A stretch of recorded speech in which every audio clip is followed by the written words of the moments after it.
قیامت قریب آ پہنچی اور چاند شق ہو گیا، اور اگر کافر کوئی نشانی دیکھتے ہیں تو منہ پھیر لیتے ہیں اور کہتے ہیں کہ یہ ایک پہلے سے چلا آتا جادو ہے، اور انہوں نے جھٹلایا اور اپنی خواہشوں کی پیروی کی، اور ہر کام کا وقت مقرر ہے، اور ان کو ایسے واقعات کی خبریں پہنچ چکی ہیں جن میں عبرت ہے، اور کامل دانائی کی کتاب بھی، لیکن ڈراوے ان کو کچھ فائدہ نہیں دیتے، تو تم بھی ان کی کچھ پرواہ نہ کرو۔ جس دن بلانے والا ان کو ایک ناگوار چیز کی طرف بلائے گا، فوراً آنکھیں نیچی کیے ہوئے قبروں سے نکل پڑیں گے گویا بکھری ہوئی ٹڈیاں ہوں۔ اس بلانے والے کی طرف دوڑتے جاتے ہوں گے، کافر کہیں گے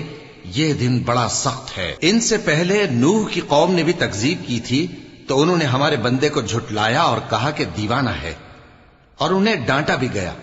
تو انہوں نے اپنے پروردگار سے دعا کی کہ میں ان کے مقابلے میں کمزور ہوں، بس تو ہی بدلہ لے لے۔